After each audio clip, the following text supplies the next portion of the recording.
The next subject we're going to cover is a tricky but an important one. And as you'll find out, it's extremely topical. And no one likes talking about abortion. I get it, it's divisive and it's uncomfortable. But whatever your position on abortion itself, I like to think most people can agree that once a human child is born, it has natural and human rights and should be given medical care. So it's pretty horrific to think that a child born alive after a failed procedure to abort them, this is something that has happened relatively regularly since late-term abortion became legal in so many parts of this country, has no rights under the law to health care, to pain relief, to comfort or to life. And with a bill before the Parliament proposing to fix that situation, the federal Parliament that is, it's time for us to look carefully at the work of a Senate committee consisting entirely of women as they have considered the bill. Here to discuss the Senate committee's report and its implications for babies that are born alive after abortion procedures, I'm joined by Dr. Joanna Howe, a law academic at Adelaide University. Joanna, thank you very much for joining me. First, let's establish the basic premise. Are babies born alive after abortion in Australia?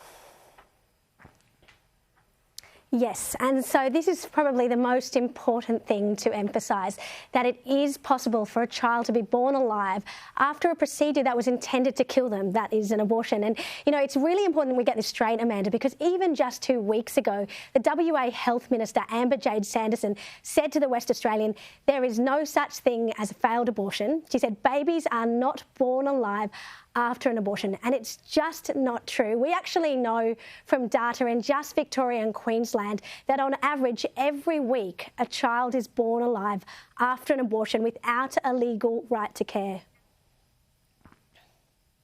So is this happening more often now that state parliaments have in many cases passed pretty radical laws to allow abortion up to the time at which they would be full term? Well, this is the reality of late-term abortion, isn't it, Amanda? It's horrific. It's the fact that you have a gestationally viable baby, a child that could be born alive and, if given care, would survive. And yet in our country, those children have no human rights. So in Victoria, it was the first jurisdiction to introduce abortion up to birth. And people say, even in this, farcical Senate report that you mentioned, they said late-term abortion is extremely rare. It's less than 1%. But what people don't realise is that there are over 88,000 children whose lives are ended through abortion every year in Australia. So when we're talking 1%, we're actually talking quite a large number. And in Victoria, for example, since 2008, we've had thousands of children who have lost their life to abortion. And people say, well, those children were going to die anyway. They had life-threatening abnormalities. But actually, close to 50% of those children had nothing wrong with them. They were perfectly physically healthy, and their mums were physically healthy. And in 2011, Amanda, a child was aborted at 37 weeks in Victoria. 37 weeks is full term. My own child, Jessie, was born at 37 weeks. So it is actually a travesty that in our country we do allow abortion up to birth. It's a travesty that this Senate report covered it up, and it's a farce that they did not recommend equal treatment for all children born alive in this country. So let's get into that. Tell us precisely, what did the committee decide?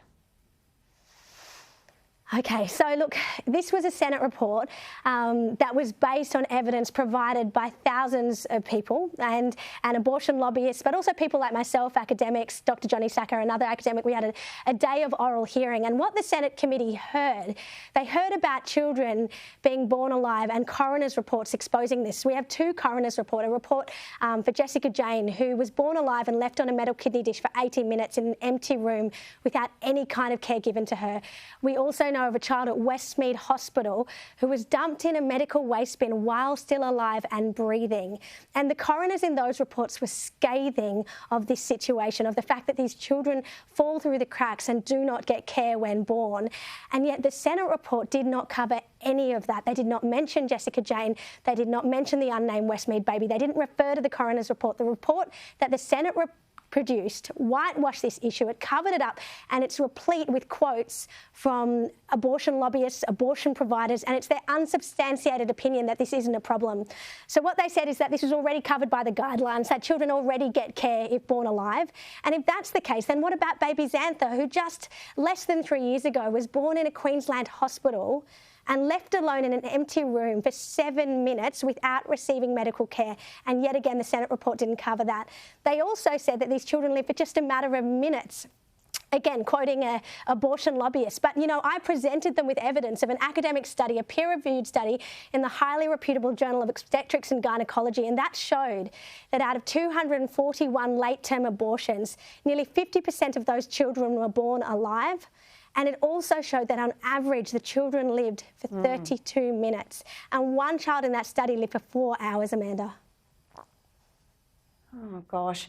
Well, it sounds like we have a long way to go before, as a society, we're properly protecting the rights of vulnerable women, but also vulnerable children.